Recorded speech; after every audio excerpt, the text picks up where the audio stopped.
జనాభా ప్రాతిపదికన బీసీలకు రాజకీయ పరంగా అవకాశాలు కల్పించాలని బీసీ సంక్షేమ సంఘం రాష్ట అధ్యకుడు కేసన శంకర్రావు సూచించారు. గుంటూరులో టీటీడీ కళ్యాణ మండపంలో బీసీ సంక్షేమ సంఘం రాష్ట స్థాయి కార్యవర్గ సమావేశం నిర్వహించారు. ఈ సమావేశంలో బీసీ సంక్షేమ సంఘం రాష్ట యువజన అధ్యకులు కుమ్మర క్రాంతి కుమార్, కన్నా మాస్టర్ తదితరులు పాల్గొన్నారు.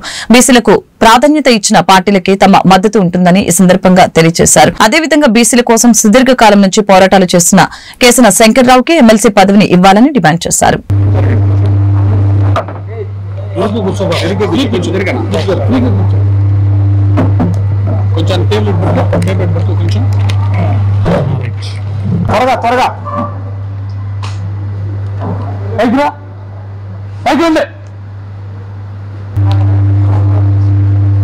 రాష్ట్ర బీసీ సంక్షేమ సంఘం ఆధ్వర్యంలో ఈ రోజున 24 జిల్లాలకు కాను 23 జిల్లాలకు సంబంధించినటువంటి ప్రతినిధులందరూ కూడా ఈ రోజున హాజరవటం జరిగింది.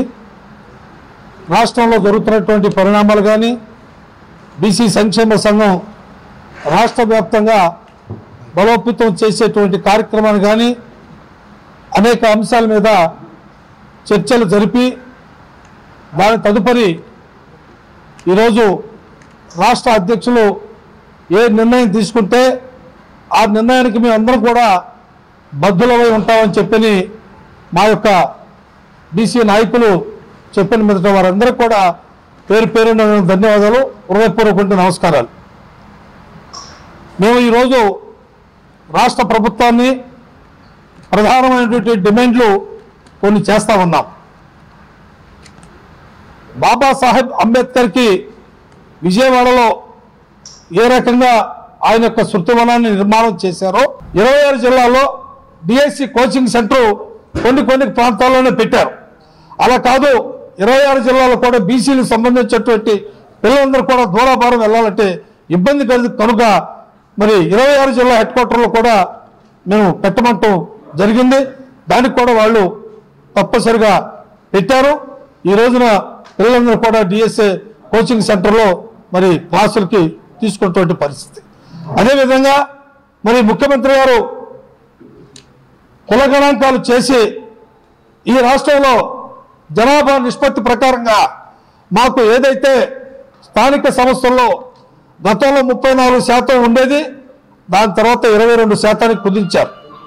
అదేవిధంగా ముఖ్యమంత్రి గారు ఆంధ్రప్రదేశ్ బీసీ సంక్షేమ సంఘం రాష్ట్ర అధ్యక్షులు కేశన శంకర్రావు గారి యొక్క నాయకత్వంలో ఈరోజు రాష్ట్ర స్థాయి సమావేశాన్ని ఏర్పాటు చేయడం జరిగింది. మరి ఈ యొక్క కార్యక్రమంలో ముఖ్యమైన ఎజెండాలు సంఘ నిర్మాణం, రాబోయే రోజుల్లో మరి సొంత భవన నిర్మాణం, అదేవిధంగా ఈ ప్రభుత్వం మీద సంవత్సరం అయిపోయింది, ఈ ప్రభుత్వం మీద ఒక కార్యాచరణ. ఎందుకనంటే గత ప్రభుత్వాల్లో 5 సంవత్సరాల్లో కూడా జనగణన చేశాను అని చెప్పారు.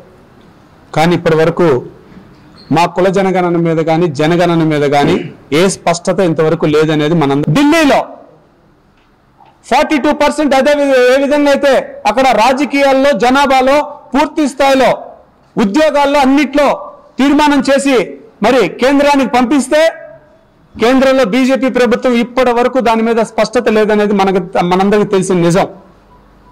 ఈరోజు బీసీలే మాకు వెన్నుముక, బీసీలే అని చెప్తున్న ఈ ప్రభుత్వాలను మేము సూటిగా ప్రశ్నిస్తున్నాం. మీరు చెప్పొచ్చు బీసీలకి న్యాయం చేయొచ్చు, ఏం న్యాయం చేస్తున్నారు అనేది కూడా మీ ఆత్మ పరిశీలన చేసుకోవాలా. ఈరోజు రాష్ట్ర వ్యాప్తంగా కూటమి ప్రభుత్వానికి మద్దతు చెప్పిన తర్వాత జనగణన ఎన్ని రోజులు పడుతుందని చెప్పేసి ఇప్పుడున్న కూటమి ప్రభుత్వాన్ని మేము అడుగుతూ ఉన్నాం. ఎంత చిత్తశుద్ధి మీకు బీసీల మీద ఉంటే, నిజంగా చిత్తశుద్ధి ఉంటే ఈరోజు